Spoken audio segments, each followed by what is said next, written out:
Today. If you caught my video on Monday, then you know that I was talking about 5 tests that you need to make sure that you have done before your IVF procedure.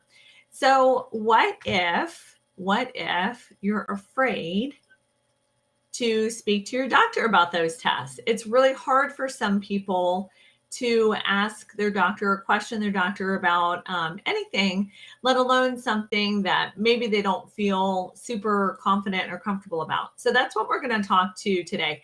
No one wants to offend their doctor, and sometimes we don't speak up because of that, right? But there are ways that you can advocate for yourself, and there's ways that you can feel empowered in your infertility journey to talk to your doctor and get answers and have a collaborative relationship, right? So I'm giving you permission right now. If this is you, I'm giving you permission. By the way, if this is you and you feel okay about it, go ahead and drop me a message below. But this is permission for you to stand up for yourself as a patient and advocate for your own best care. If you have a doctor who I'm struggling right now to think of the right word. But if you have a doctor that's really resistant to these kind of conversations, I would tell you to run, because these conversations that we're going to talk about today are normal and expected in the medical community. You should have a collaborative medical partnership. And honestly, like, it's your body, you know it better than anybody else in the whole world. So they should expect you to have a say in it, right? Okay. So just to be clear, when you go and see your reproductive endocrinologist, your fertility specialist, this is your opportunity to interview them, not the other way around. Sometimes people kind of get the idea that they have to be chosen, or that they're going to, possibly not get a spot at that clinic or whatever, but this is your opportunity to interview them, the first appointment, right? So we're going to test the waters.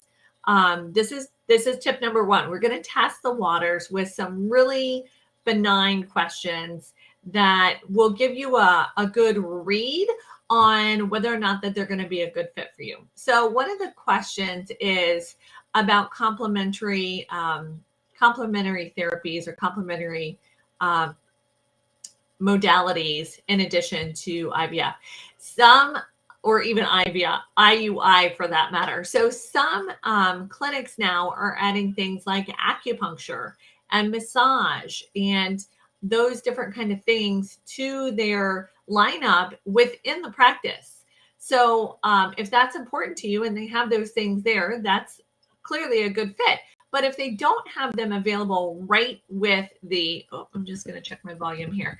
If they don't have them available right within the practice, how do they feel about you getting acupuncture? Are they dismissive of it? Or is it something that they're like, yeah, we think that that's a good thing, and we think that's a good fit?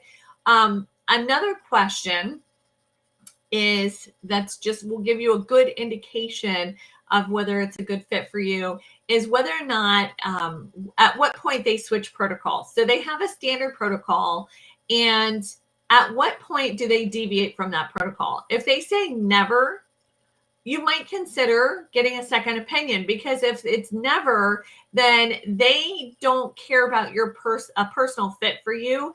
They're going to do what's in the box for them day after day, day in and day out, regardless of how your body's responding to it. That's what they're telling you. If they have no deviation or no plan to deviate from a protocol that's established within the practice, then that might not be a good fit for you. Okay. So remember, when you're talking to them, if you forget everything else, remember this. And this is super easy for you to remember. Okay. So in addition to those first 2 questions that are kind of testing the water questions, remember your who, what, where, why, and how questions, and try to fill in questions associated with those 5 things, right? The who, what, when, where, and why. So who they are, what the theory of the practice is, why they do what they do, how they do it. If you can zero in on that, you'll probably get a pretty good sense of who you're dealing with as a doctor, right? So if you're nervous, just tell them, right? These are people that are going to be walking through the hardest journey of your life. And you want to see how they're going to respond to you. Are they going to respond to you in a compassionate way? Are they looking at their watch? Are they hurried? Are they dismissive of your questions?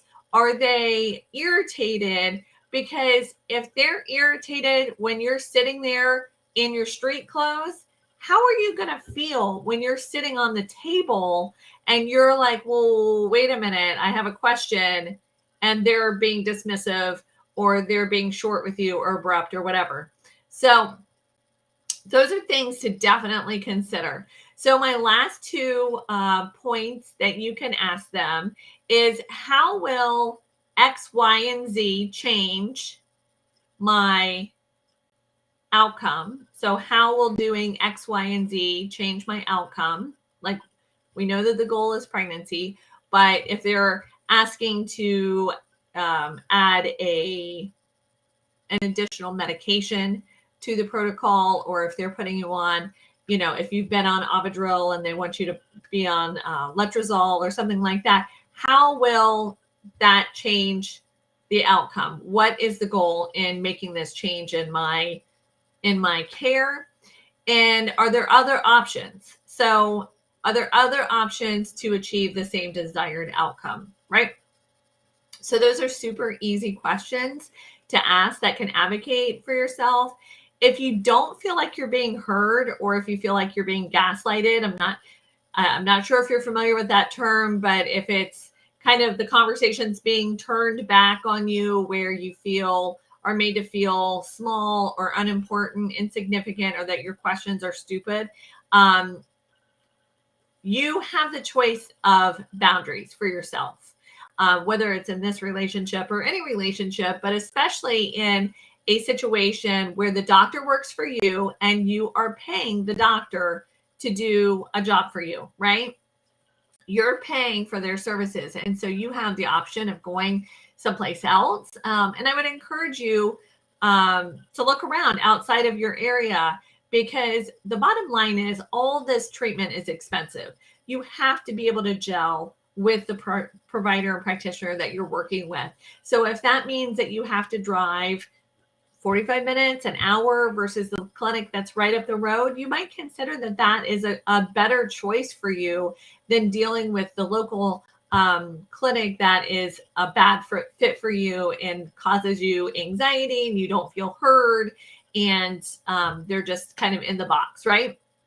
So we want you to take back your power. I want you to take back your power and not feel dismissed.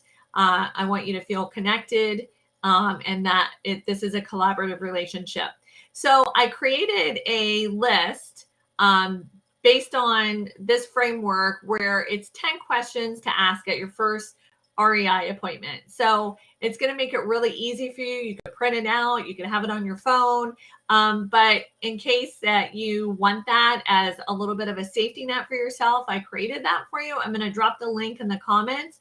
And hey, I would love to hear your stories. If you have an experience where you asked a question and you felt really heard, or you asked a question and you felt really dismissed, I would love to hear it in the comments. Go ahead and share that with me. I will see you next time, Monday, Wednesday, Friday at noon Eastern Standard Time. Health and blessings to you. Bye-bye.